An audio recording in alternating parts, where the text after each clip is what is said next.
ताहेले पिला माने आज आम जानिबा ग्राम पंचायत बाध्यतामूलक कार्य एवं इच्छाधीन कार्य गुड़िक कौन कौन।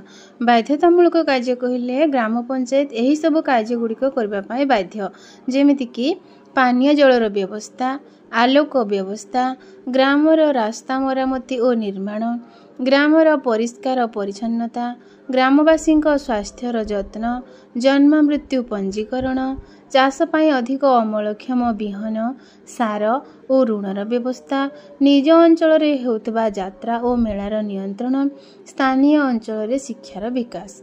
आउ ग्राम पंचायत इच्छाधीन कार्य गुड़िक है मातृमंगल केन्द्र स्थापन, समवाय समिति गठन, माछ चाष, कुकुड़ा पालन, गोपालन पाई अर्थर व्यवस्था, रास्ताकड़ और ग्राम पंचायत रे वृक्षरोपण, पाठागार स्थापन।